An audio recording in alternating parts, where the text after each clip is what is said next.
ब्रह्मा गुरुर्विष्णु गुरुर्देवो महेश्वर गुरु साक्षात् परं ब्रह्म तस्मै श्री गुरवे नमः। तारानन्दं सततसुखदं प्रेमदं शान्तमूर्तिं स्निग्धाकारं कमलनयनं शुभ्रमूर्तिं सुहास्यं तीर्थे तीर्थे व्रजन भजने लब्धसिद्धिं महान्तं लोकोद्धारे तपसि निरतं तं नमामो वरेण्यं। सामे वसतु जिह्वायां वीणा पुस्तकधारिणी मुरारी वल्लभा देवी सर्वशुक्ला सरस्वती। প্রেম মন্দির আশ্রমের শ্রীমন্দিরের শ্রী বিগ্রহ শ্রী শ্রী অর্ধনারীশ্বর মহাদেব, শ্রী শ্রী রাধা মাধব এবং আশ্রম প্রতিষ্ঠাতা অনন্ত শ্রী তারানন্দ ব্রহ্মচারী মহারাজজির শ্রীচরণ কমলে অনন্ত কোটি প্রণাম জানাই। আমার গুরু মহারাজের চরণে অনন্ত প্রণাম জানাই। মঞ্চে উপবিষ্ট আমাদের আশ্রমের সহ অধ্যক্ষ শ্রীমৎ ধ্রুবানন্দ ব্রহ্মচারী মহারাজের চরণে প্রণাম জানাই। উপস্থিত আছেন মাহেশ রামকৃষ্ণ আশ্রমের সহ অধ্যক্ষ স্বামী বলদেবানন্দ মহারাজ, তার চরণে প্রণাম জানাই। শ্রীমৎ নির্গুণানন্দ মহারাজ, শ্রীমৎ দয়ানন্দ মহারাজের চরণে প্রণাম জানাই এবং মঞ্চে উপবিষ্ট আরও যারা গুণী মানুষ আছেন এবং আমার সামনে যারা আছেন প্রায় সকলেই আমার থেকে বড় গুরুজন। আজকে নববর্ষের প্রথম দিনে তাদের সকলকে আমার প্রণাম জানাই, শ্রদ্ধা জানাই। যারা ছোট আছে তাদের প্রতি ভালোবাসা, প্রীতি, শুভকামনা। আজকে বড় মহারাজজি বলতে আমরা যাকে বুঝি শ্রীমৎ তারানন্দ ব্রহ্মচারী মহারাজ, তার মহানির্বাণ আমরা একটু যদি লক্ষ্য করি দেখব, আমরা যখন সাধারণ মানুষের কথা বলি মৃত্যু হয়েছে, তাই তো, বা মারা গেছেন, বা একটু ধর্মজগতের সঙ্গে যদি যোগ থাকে তাহলে বলে শরীর ছেড়ে গেছে। কিন্তু যখনই কোনো সাধু সন্ত বা গুরুদেবের সম্পর্কে আমরা এই কথাটা বলি, আমরা যে শব্দটা ব্যবহার করি সেটা কি? সেটা মৃত্যু নয়, সেটা মহানির্বাণ। কেন?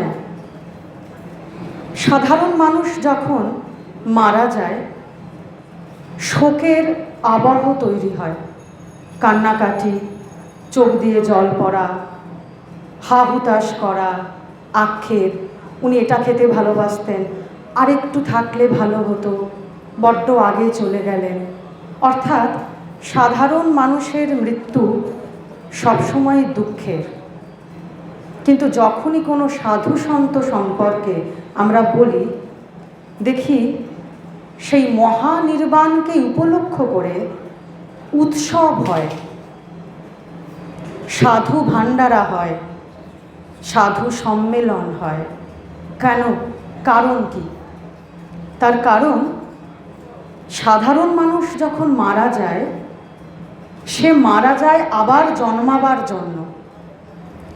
আচার্য শঙ্কর একটি 3টি সূত্র ধরিয়ে দিয়েছেন: অবিদ্যা, কাম ও কর্ম। মানে আমরা কেন জন্মাই আর কেন মরি। শঙ্করাচার্য বলছেন এই ত্রিপুটির দ্বারা প্রভাবিত হয়ে অবিদ্যা অর্থাৎ অজ্ঞান, তার থেকে আসে কাম, তার থেকে আসে কর্ম। যে কোনো মানুষ যতক্ষণ না সে পূর্ণতা প্রাপ্ত হচ্ছে, এই আচার্য শঙ্করকৃত এই যে ত্রিপুটি অবিদ্যা, কাম ও কর্ম, এর প্রভাবে আমরা বারবার আসি যাই। যাবৎ জননং তাবৎ মরণং তাবৎ জননী জঠরে শয়নম। সেই কারণে আমরা যখন মারা যাই বা মারা যাব, বা সাধারণ জীব যখন মারা যায়, চারপাশের লোক দুঃখ করে, শোকগ্রস্ত হয়, হাহুতাশ করে, কারণ সে আবার আসবে, আবার মরবে, আবার জন্মাবে, আবার মরবে। গুরু মহারাজের কাছে যখন কোনো বয়স্ক মহিলা এসে বলতেন, বাবা আশীর্বাদ করুন এবার যেন চলে যেতে পারে, মহারাজ খুব হেসে বলতেন, গিয়ে কি লাভ হবে, আবার তো আসতে হবে।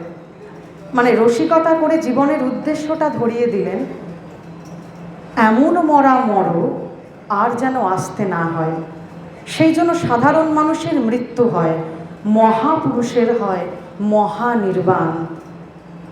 তার কারণ প্রথমত তারা ঐশী প্রেরণায় শরীর ধারণ করেন, লোক সংগ্রহ মেবার্থম গীতায় বলেছেন। তারা আসেন, রবীন্দ্রনাথ বলেছেন না, হে মহাজীবন হে মহামরণ লইনু শরণ লইনু শরণ। তারা চলমান আদর্শ হন, তারা আসেন একটা জীবন রেখে যান, এবং যখন চলে যান চারপাশের শত সহস্র লক্ষ কোটি মানুষের জীবন পাল্টে দিয়ে যান। তাদের আর পুনর্জন্ম না বিদ্যাতে, তাদের আর পুনর্জন্ম হয় না। সেই জন্য সাধুর মহানির্বাণ হয়, কারণ তার আর পুনর্জন্ম হবে না। সুতরাং তাদের মৃত্যু আনন্দের। আমাদের পরম্পরা পূজ্য মোহনানন্দ মহারাজের এক শিষ্যা এসেছেন মহারাজের কাছে কাঁদতে কাঁদতে, তখন মোহন মহারাজের শরীর চলে গেছে, এর থেকে বড় শোক তো আর হয় না। তো মহারাজ তাকে একটা অদ্ভুত কথায় সান্ত্বনা দিয়েছিলেন। সান্ত্বনা বলবো নাকি সত্য বাক্য বলবো, বলেছিলেন, এতদিন গুরু মহারাজকে একটা শরীরে পেয়েছ, এই মুহূর্ত থেকে অখণ্ড মণ্ডলাকারং ব্যাপ্তং ইয়েন চরাচরম, এই যে গুরুর প্রণাম মন্ত্র বলো, আজকে গুরুদেবকে আজ থেকে সর্বব্যাপী রূপে পাবে। সেই জন্য আমাদের মৃত্যু হয়, মহাপুরুষের মৃত্যু হয় না, অবতার পুরুষের মৃত্যু হয় না, অবতার কল্প মহাপুরুষের মৃত্যু হয় না, হয় মহানির্বাণ। আমার গুরু মহারাজের একটি অনবদ্য গ্রন্থ, আমার ব্যক্তিগত মতে তাঁর জীবনের শ্রেষ্ঠ কীর্তি, শ্রী গুরু তারানন্দ প্রসঙ্গ থেকে একটু পড়ে শোনাই। শ্রী শ্রী রামদাস কাঠিয়া বাবাকে জটাজুটো মণ্ডিত কঠোর তপস্বী মনে হলেও তাকে দেখে তার সাধন তপস্যা বা যোগবিভূতি সম্পর্কে খুব একটা বোঝা যেত না। তার প্রধান শিষ্য শ্রীমৎ সন্তদাস কাঠিয়া বাবাজি গুরুদেবকে বলতেন যে আপনি এরকম নিজেকে লুকিয়ে রাখেন কেন? রামদাস কাঠিয়া বাবা উত্তর দিয়েছিলেন, দেখো, হাতির দুরকম দাঁত থাকে, বাইরের দুটো বড় বড় দাঁত যে থাকে সেগুলি হাতির শোভাবর্ধন করে মাত্র, কাজের কাজ কিছু হয় না। আর ভেতরে থাকে আসল দাঁত, যা দিয়ে তার আহারাদি সম্পন্ন হয়। কিন্তু সাধারণ মানুষ বাইরের দাঁত দুটি নিয়েই ব্যস্ত থাকে, চর্চা করে, তারা ভিতরের দাঁতটির খবরও রাখে না। তেমনি প্রকৃত সাধুরও থাকে একটি বাইরের সাধারণ ভাব, যা দেখে মানুষ মুগ্ধ হয়, ভালো মন্দ সমালোচনা করে, কিন্তু ভেতরের অধ্যাত্ম ভাবকে খুব কম মানুষই তল খুঁজে পায়। তাই উচ্চকোটির মহাত্মাদের জীবনের তল পাওয়া কঠিন। আজকে যার সম্বন্ধে আলোচনা করতে আমাকে আদেশ করা হয়েছে, বিশেষ করে মঞ্চে আমাদের ছোট মহারাজজি পরম গুরুদেবের মানে একদম যিনি আবাল্য সঙ্গ করেছেন একদম ছোট্ট বয়স থেকে, ধ্রুবানন্দ মহারাজজি, তার সামনে কিছু আমি নতুন মহারাজকেও বলছিলাম যে ছোট মহারাজজির সামনে ওনাকে নিয়ে বলতে ভীষণ আমার তো হাত পা কাঁপছে। কারণ কি বলতে কি বলবো ভুল হবে, তাই আগে ভাগেই সকলের থেকে মহারাজজির থেকে ক্ষমা চেয়ে নিচ্ছি। কারণ মহারাজজিকে আমরা চোখে দেখিনি, পরম গুরু মহারাজকে ঠিকই চোখে দেখিনি, এই চোখে দেখিনি, কিন্তু প্রেম মন্দিরের আশ্রমের যা কিছু A to Z সব নির্মিতিটুকুই তারানন্দ মহারাজের করা। শেষ রাত্রিরে তাকে বলা হতো, মানে ঋষি বলতে যা বোঝায়, দেখুন আমরা তো ব্যাস, বাল্মীকি, বশিষ্ঠ, বিশ্বামিত্রকে চোখে দেখিনি, বইতে পড়েছি, হয়তো সিরিয়ালে দেখেছি, কিন্তু ঋষি বলতে অন্তত আমার কেন অনেকেরই চোখ বন্ধ করলে যার চেহারা ভেসে ওঠে তিনি আমাদের পরম গুরু মহারাজ। আমাদের মহারাজরা গল্প করেন যে তাকে দেখে ঘড়ির কাঁটা মেলানো যেত।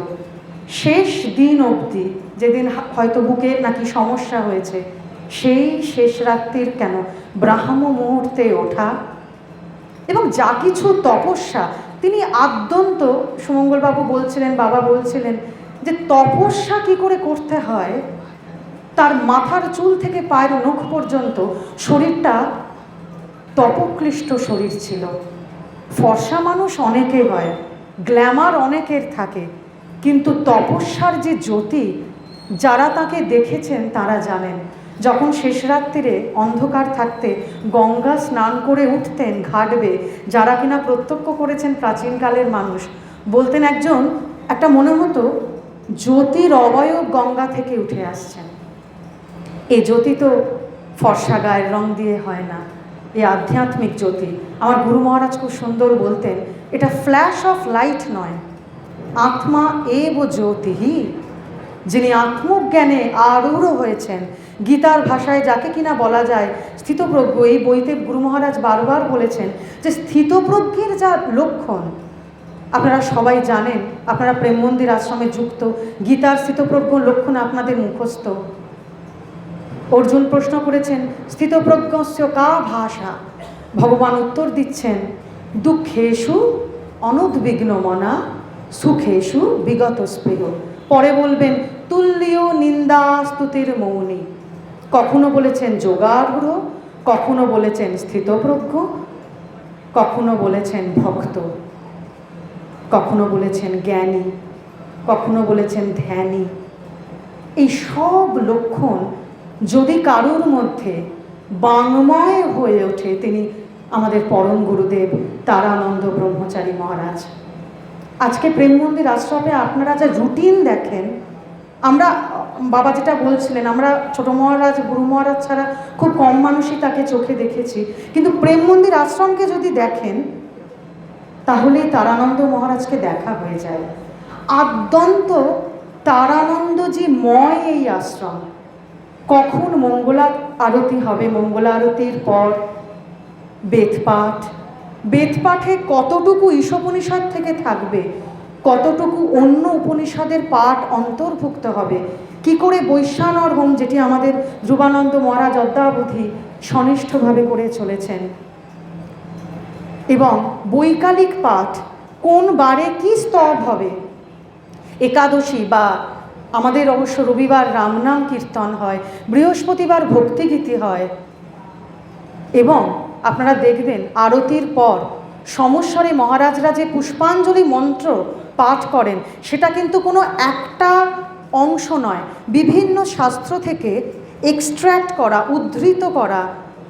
এই সাজানোটাও তারানন্দ মহারাজের করে যাওয়া। তিনি সেই জবে থেকে প্রেম মন্দির আশ্রম 1340 বঙ্গাব্দে স্থাপন করেছেন, আজ পর্যন্ত তার অনুশাসনেই প্রেম মন্দির চলে। কাজে কি করে বলি তাকে দেখিনি, তাকেই তো দেখছি অহরহ। আশ্রমকে দেখা মানেই তো তাকে দেখা। অম্বুবাচীর দিন আপনারা অনেকে জানেন যে ধরিত্রী পূজা করতে হয় তেল হলুদ দিয়ে, আরও কিছু ক্রিয়া আছে, মনসা পূজা, বা গঙ্গা দশহরার দিন যে বোধহয় গঙ্গা পূজা, মনসা পূজা, শ্রাবণ মাসের সোমবারের যে কৃত্য, এই সব কিছু, এবং বিশেষ বিশেষ সময়, যেমন দেবীপক্ষ শুরুর আগে প্রতিপদ থেকে মহালয়া অবধি যে তর্পণ বিধি, যেটি আজও ধ্রুবানন্দ মহারাজজি করে যাচ্ছেন, এই সব কিছু তাঁর করে যাওয়া। তার শিখিয়ে যাওয়া। কি করে বলি তাকে দেখিনি? সবসময় তো দেখছি তাকে। নির্গুণানন্দজি বললেন তার মাতৃভক্তি নিয়ে কিছু বলতে খুব সংকোচ হয় বলতে। মাকে তো এভাবে কখনো ভালোবাসিনি, এখন মায়ের শরীর যাওয়ার পর একটু একটু ভালোবাসা আসে, তার মতো ভালোবাসতে পারবো কি না কোনো জন্মে খুব খুব সন্দেহ আছে। ফেসবুকে মাদার্স ডেতে মাকে জড়িয়ে লাভ ইউ মম এই স্ট্যাটাস দেওয়া যে প্রজন্ম আমাদের, তারা তারানন্দ মহারাজের মাতৃভক্তি কি করে বুঝবো? আমরা তো চারিদিকে বৃদ্ধাশ্রম দেখি, কোথায় আবার কবে দেখেছি কোনো আশ্রমে মাতৃ আশ্রম আছে, মাতৃমন্দির আছে? নির্গুণানন্দজি বললেন না, অর্ধনারীশ্বরের মন্দির হওয়ার আগে প্রেম মন্দির আশ্রমে স্থাপিত হয়েছে মাতৃমন্দির। সন্তান যদি তারানন্দ মহারাজ হন, আর কি আশা করা যায়? আপনারা খেয়াল করে দেখেছেন কি, তারানন্দ মহারাজজি যাকে দেবীপুত্র বলা হয়, ঋষি বলা হয়, তার আবির্ভাব কোন তিথি? বিজয়া দশমী। দেবীপক্ষে বিজয়া দশমী, দুর্গাপূজার দশমী। ওই দিন আর কি হয়? দুর্গার যে মৃন্ময়ী মূর্তি তার বিসর্জন হয়, অর্থাৎ মা যাচ্ছেন, ছেলে আসছেন, তারানন্দজি। আর তারানন্দজির তিরোধান তিথি আজকে। আজকে কি তিথি? আরেকটি দেবীপক্ষ, তার সূচনা হলো আজকে মোটামুটি বাসন্তী শুক্লা ষষ্ঠী। মা আসছেন, ছেলের শরীর নির্বাণ প্রাপ্ত হলো। কি অপূর্ব সম্পর্ক। আবার তার যিনি মা, কি নাম দেখুন মায়ের, শৈলনন্দিনী। কার নাম শৈলনন্দিনী? হিমালয় পুত্রী পার্বতীর। আর বাবা আমাদের মহাদেবের নাম তার নামে, শশীভূষণেশ্বর মহাদেব, সার্থক পিতামাতা, যিনি ঋষিপুত্রের জন্ম দিয়েছেন। শিব ও শিবার সন্তান শশীভূষণেশ্বর এবং শশীভূষণ এবং শৈলনন্দিনী পুত্র তারানন্দ ব্রহ্মচারী, তারাদাস চক্রবর্তী। তিনি আসছেন, মায়ের মৃন্ময়ী মূর্তি বিসর্জন হচ্ছে, আবার মা আসছেন, তার যে মায়িক শরীর নির্বাণ প্রাপ্ত হচ্ছে। মা ছেলের কি অনবদ্য লীলা না? আবার ওনার মায়ের তিরোধান তিথি দুর্গাপুজোর চতুর্থী, আজও পর্যন্ত মাতৃমন্দিরে সে তিথি পালন হয়। আবার এই যে মাঘী পূর্ণিমা গেল, মহারাজজির মায়ের সেটি ছিল আবির্ভাব তিথি। আপনারা তিথিগুলো দেখবেন, ডিভাইন ইন্টারভেনশন। এ কিছু অলিক কল্পনা মাত্র নয়, অদ্ভুত সমাপতন বা ঐশী ইচ্ছা। মাকে ভালোবাসা মুখে বলা যত সহজ, তার জীবনে থাকতে তাকে সেটা করে দেখা। মহারাজ আমাকে একটা ছোট্ট ডায়েরি দিয়েছিলেন, আমার গুরু মহারাজ, কলেজে পড়তে। সেখানে প্রথম পাতায় একটা কথা লিখেছিল, মহারাজ খুব পছন্দ হয়েছিল ওনার কথাটা, love is a verb, do it. ভালোবাসা একটি ক্রিয়াপদ, করে দেখাও। আমরা করে দেখাতে পারি না, বাবা মার ক্ষেত্রে তো পারিই না। ফেসবুকে স্ট্যাটাস দেওয়া এ প্রজন্ম মা বাবাকে ভালোবাসতে শিখলো কবে? যে আলোচনা হচ্ছিল, সেবা কাকে বলে? মায়ের কাপড় কাচা থেকে মলমূত্র পরিষ্কার করে দেওয়া থেকে শুরু করে, এগুলো কি শারীরিক সেবা? তারানন্দজি পরবর্তীকালে বলেছিলেন, আমার জীবনের দুটি তপস্যা, 12 বছর মাতৃসেবা, 14 বছর গুরু সেবা। আমরা জানি, আলোচনাও হলো, দেওঘরে যখন উনি ব্রহ্মচারী ছিলেন, উনি খুব তাড়াতাড়ি বালানন্দ মহারাজের শারীরিক সেবার ভার পান, যেটা অত্যন্ত একটি দুর্লভ প্রাপ্তি। এবং কিছুদিনের মধ্যে আপনারা জানেন, দেওঘর করণীবাদ আশ্রমের যিনি অধিষ্ঠাত্রী দেবী বালা ত্রিপুরা সুন্দরী, তার পূজার ভারও তিনি পান, তাকে দেওয়া হয়। তা বলতেন 14 বছর গুরু সেবা আর 12 বছর মাতৃসেবা। শ্রী শ্রী চণ্ডীতে আছে না, ইয়া দেবী সর্বভূতেষু মাতৃরূপেণ সংস্থিতা নমস্তস্यै নমস্তস্यै নমস্তস্यै নমো নমঃ। মহারাজজি চণ্ডী খুব ভালোবাসতেন। কত মানুষের যে চণ্ডী পাঠ করে বিপদ কাটিয়েছেন, সে বললে একটা বিরাট উপন্যাস হয়ে যায়। এই মাতৃরূপেণ সংস্থিতা কথাটা তাঁর জীবনের মূল বাণী ছিল। মাকে ভালোবাসা মানে মায়ের জন্য সর্বস্ব উজাড় করে দেওয়া। শুধু মা চলে যাওয়ার পর শ্রাদ্ধাদি কর্ম করা নয়, মা চলে যাওয়ার পর মায়ের বিগ্রহ স্থাপন করে, মায়ের ধ্যানমন্ত্র রচনা করে মায়ের পূজা করা শুধু নয়, যতদিন মা শরীরে ছিলেন নিজের শেষ রক্তবিন্দু দিয়ে মাকে ভালোবাসা, তার নাম তারানন্দ ব্রহ্মচারী। এখানে এসে যখন আশ্রমের মূল দেবতা প্রতিষ্ঠা হয়নি, ভাবছেন কি করব, সেই সময় নির্গুণানন্দজি বললেন, উনি রোজ ভোরবেলা চলে যেতেন আমাদের 600 বছরেরও প্রাচীন দেবী, গ্রাম্য দেবী যাকে বলা হয়, শ্রী শ্রী সিদ্ধেশ্বরী কালীমা।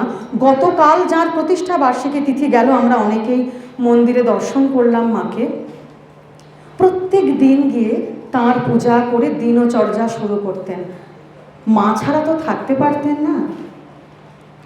একদিন ভাবছেন, আশ্রম তো হলো, আশ্রমের বিগ্রহ কে হবে? হঠাৎ যেন এনারা আসলে এনাদের এই যে এনাদের শরীর যাবার পর আমরা বলি ব্রহ্মলীন, আসলে না, এটা বলে তাকে আরো একটু সংকীর্ণ করা হলো। আমার গুরু মহারাজ এই বইটাতে সুন্দর লিখেছেন, তিনি শরীরে থাকতেও জীবনমুক্ত পুরুষ ছিলেন, আর শরীর যাবার পর বিদেহ মুক্তি পেলেন। এগুলো শাস্ত্রের কথা। ব্রহ্মেতে লীন তিনি সবসময় ছিলেন। শরীর ছিল, শরীর নেই, এই তফাৎ।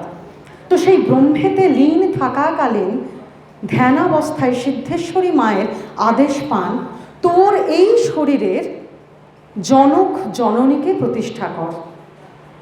দেখুন, উনি তো ঋষি, আমরা হলে এই কথার মানে বুঝতে পারতাম না। উনি বুঝলেন মা কি আদেশ করলেন। একই শরীরে জনক আর জননী, সেই বিগ্রহের নাম কি? রঘুবংশে কালিদাস বলেছেন, জগতঃ পিতরৌ বন্দে, পিতরৌ, পিতা ও মাতা। পিতা শব্দের দ্বিবচনে বলা হয় পিতরৌ, দুই পিতা নয়, পিতা ও মাতা, অর্ধনারীশ্বর মহাদেব। সেই জন্য আমাদের প্রেম মন্দির আশ্রমের মূল বিগ্রহ অর্ধনারীশ্বর মহাদেব। এবং সেই জন্য আমাদের আশ্রমের যতজন মহারাজকে দেখেছি, মোটামুটি 3-4 জন 5 জনকে তো দেখিয়েছি, বড় মহারাজকে তো শারীরিকভাবে দেখিনি, প্রত্যেকের মধ্যে দেখেছি এই পিতৃভাব আর মাতৃভাব দুটোর একটা অদ্ভুত কম্বিনেশন। তাদের মধ্যে যেমন পিতার শাসন দেখেছি, পিতার অনুশাসন দেখেছি, আবার মায়ের স্নেহ দেখেছি। মহারাজ এই বইটায় লিখছেন যে আগে তখন কলেবর ছোট ছিল আশ্রমের, মহারাজ বেদপাঠের পর আমাদের যারা সাধুরা ছিলেন ব্রহ্মচারী, সে সময় ছোট, নিজের হাতে কাপে ঢেলে চা দিতেন। শোনা কথা, কিন্তু চোখের সামনে দেখতে পাই সে মধুর দৃশ্য। মনে হয় এক এক সময় এসব গল্প শুনে, বা ছোট মহারাজজি আমাদের আগে খুব বেগুন ভাজা খেতে ভালোবাসতেন, বলতেন মহারাজজি তার প্রাণের সন্তান বেগুন ভাজা ভালোবাসেন বলে শুনেছি ওনাকে রোজ নিজের তদারকিতে বেগুন ভাজা খাওয়াতেন। এরকম ভালোবাসা গুরু ছাড়া কে বাসবে?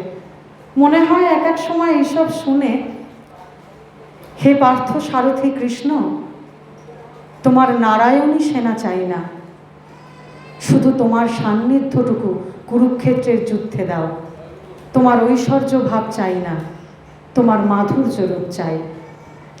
গৌর ভক্ত সনদ বলে 3 জন আসতেন এই আশ্রমে। আগে অফিস করে আসতেন, অফিস থেকে এসে আমরা জানি কিরম খিদে পায়, পেটের মধ্যে ইঁদুর ডন দেয়। মহারাজ তো মা, ওই যে আমরা বলি না, ত্বমেব মাতা চ পিতা ত্বমেব, তারানন্দজির ক্ষেত্রে এটা একদম 100 সত্যি। ওনারা অফিস করে আসবেন বলে মহারাজজি কৌটোয় কৌটোয় আলাদা আলাদা নাম লিখে প্রত্যেকের টিফিন করে রাখতেন। আমাদের অমলেশ কাকু আছেন, আমাদের আশ্রম পুত্র, বহু প্রাচীন মানুষ আশ্রমের, তারা যখন আসতেন অফিস ফেরত, দেখতেন নাম করে করে সব টিফিন সাজানো আছে। তিনি তো শুধু গুরু নন, কিংবা মা বাবার সম্মিলনে ওই যে জগত পিতরৌ বন্দে, সেই রকম পিতরৌ শুধু অর্ধনারীশ্বর মহাদেব নন, তারানন্দ মহারাজের মধ্যেও এই যে পিতরৌ সত্তা, অর্ধনারীশ্বর সত্তা প্রস্ফুট হলো। কম কথা বলতেন। সেই কবে বালানন্দ মহারাজ শিখিয়েছিলেন প্রতিষ্ঠা সুকরি বিষ্ঠা আমৃত্যু যদ্দিন শরীর ছিল, নিজের প্রচার কি করে বন্ধ করতে হয় তার চেষ্টা করে গেছেন। আমরা ভাবতেও পারবো না এই প্রচার সর্বস্ব যুগে এরম একজন ঋষি, তার পরম্পরায় আমরা অন্তর্ভুক্ত। গর্ব অনুভব করুন, আমরা ঋষি তারানন্দ মহারাজের সন্তান, আমরা প্রেম মন্দিরের সন্তান। আর একজন মায়ের কথা না বললেই নয়, গঙ্গা। গঙ্গাকে না দেখে, গঙ্গার স্নান না করে একদিনও থাকতে পারতেন না। আমাদের বাংলায় গীতা জয়ন্তীর রূপকার শ্রীমৎ দেবানন্দ সরস্বতী নিয়ে গেছেন তাকে কলকাতায়। গেছেন বটে, কিন্তু মন ছটফট করছে। আবার পরের দিন সকালবেলায় গঙ্গা এসে দর্শন করে স্নান করে আবার সেই গাড়িটা করেই আবার চলে গেলেন কলকাতায়। মহারাজ লিখেছেন, কখনো কখনো গঙ্গা স্নান করার পর মায়ের কোলে যেরকম ছোট্ট শিশু ভাসে, সেরকম গঙ্গার কোলে ভেসে থাকতেন। মা ছাড়া যেন থাকতে পারছি না। সিদ্ধেশ্বরী মা, অর্ধনারীশ্বর মহাদেবের মধ্যে যিনি পার্বতী মা আছেন, গঙ্গা মা নিজের গর্ভধারিণী মা, এছাড়া বিভিন্ন কৃত্যে, যে চণ্ডী বা দুর্গা পূজা, আমাদের আশ্রমের সবচেয়ে প্রাচীন উৎসব শ্রী শ্রী অন্নপূর্ণা পূজা, দুর্গা পূজা নয়। সেই অন্নপূর্ণা পূজার হাত ধরেই আমাদের আশ্রমে সব উৎসবের সূচনা। তিনিও মা। অন্নপূর্ণে সদা পূর্ণে শঙ্কর প্রাণবল্লভে জ্ঞান বৈরাগ্য সিদ্ধ্যর্থং ভিক্ষাং দেহি চ পার্বতী। আজও পর্যন্ত যে ধর্মসভা অনুষ্ঠিত হয়, কত বড় বড় মানুষ এসেছেন। জানকীনাথ শাস্ত্রী, মহানামব্রত ব্রহ্মচারী, ডক্টর শ্রীজীব ন্যায়তীর্থ। আজও পর্যন্ত সাধু সম্মেলন, ধর্মসভার যে কালচার, সারস্বত সাধনার যে কালচার, আপনারা শুনেছেন তিনি আধ্যাত্মিক নয় জাগতিক পড়াশোনায়ও অত্যন্ত কৃতী ছিলেন। সেই সারস্বত সাধনা প্রেম মন্দির আশ্রমে যিনি প্রবর্তন করেছেন তিনিও দ্বারানন্দ মহারাজ। আধ্যাত্মিক শাস্ত্র আপনারা দেখবেন আমাদের ওপরে লাইব্রেরি আছে, পূর্ণানন্দ গ্রন্থাগার, তাঁর অগ্রজ গুরুভ্রাতার নামে। সেই পড়াশোনার যে সংস্কৃতি, যেটা আজকাল হারিয়ে গেছে, সেটাও তাঁর করা। কাজেই কী করে বলি তাঁকে দেখিনি, সবখানেই তো তাঁকেই দেখছি। আর বেশি কিছু বলবো না। বলদেবানন্দ মহারাজজি আছেন, যতই বলি মনে হচ্ছে কিছুই বলা হলো না। আমরা হচ্ছি গোষ্পদ, ওপরে অনন্ত আকাশ, ওই গোষ্পদে যেটুকু আকাশ প্রতিবিম্বিত হলো আপনাদের সাথে একটু ভাগ করে নিলাম। এই পুণ্য তিথিতে প্রেমিক পুরুষ ঋষি প্রবর বড়গুরু মহারাজজির চরণে একটি প্রার্থনা, তিনি যে নিয়মানুবর্তিতা, যে অনুশাসন, যে নিষ্ঠা, যে তপক্লিষ্ট আচরণ, সাধন জীবন আমাদের দেখিয়ে গেছেন, আমরা যেন সেই আচরণ অন্তত কিছুটা আমাদের জীবনে গুরু প্রসাদে ব্যবহারিক জীবনে প্রতিফলিত করতে পারি। নমস্কার, জয় গুরু। এতক্ষণ ধরে অপরূপা চট্টোপাধ্যায় ভুল ত্রুটি ক্ষমা করবেন, আপনার সামনে তো বলাই। মহারাজের যে দীর্ঘ জীবনে ভক্তি, একদম সেই নিজের গর্ভধারিণী মা থেকে বালা ত্রিপুরা সুন্দরীর সেই মায়ের পূজা থেকে, উনি বালেশ্বরী মা বলতে,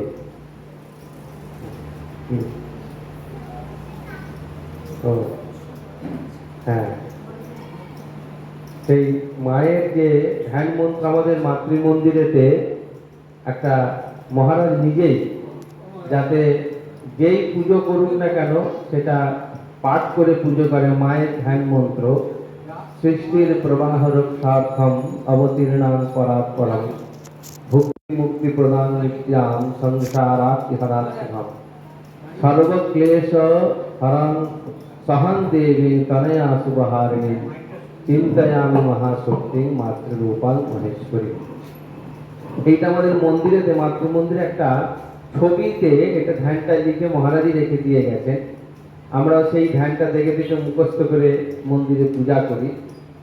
আর মায়ের শরীর চলে যাবার পরে আপনারা মাতৃমন্দিরে দেখবেন একটা খোদাই করে পাথরের লিখে দিয়েছিলেন, হুগলির ঋষরা গ্রামে প্রেম মন্দির নাম ধামে শৈল নন্দিনী দেবী করিল প্রয়াণ। এই প্রয়াণের তিথিটা শতরূপা বলল এই দুর্গা পূজার চতুর্থী তিথি ছিল, শনিবার ছিল সেদিন রাত্রিবেলা। এবং আমরা পরে এই বইটার মধ্যে ঘটনা লেখা আছে যে সেই দিনকে উনি একজন আমাদের আশ্রমে থাকতেন, ছোট মহারাজি গল্পটা আমাদের শুনিয়েছিলেন, যে একজন থাকতেন তিনি নারী বিদ্যা জানতেন, মানে নারী টিপে শরীরের বায়ু কিরাম বইছে বলতে পারতেন। তো মা তখনকার দিনের ব্যাপারটা এত চিকিৎসা ব্যবস্থা ছিল না, রোজনী চর্ণমেত্তর খাওয়াচ্ছেন, ওষুধ খাওয়াচ্ছেন, মা ভূমি শয়ন করেছেন গঙ্গার তীরে। তো এই নারী সকালবেলায় উনি দেখে আবার বাইরে চলে যেতেন, রাত্রিবেলায় উনি রোজ প্রেম মন্দিরে এসে শুতেন শ্রীভদ্র। তো নারী টিপে উনি সেদিনকে দেখে বলে দিয়ে গেলেন যে আজকের রাত্রিটা কিন্তু মহারাজ কাটবে না। তাই সেই জন্য তিনি সেই দিনকে মাকে কোলে শুয়ে ক্রমাগত গীতা পাঠ শুনিয়েছিলেন, রামায়ণ শুনিয়েছিলেন। এইরকম ভাবে তিনি হাতটি চেপে ধরে রইলেন। রাত্রি 9:30টার সময় তার শরীর চলে গেল।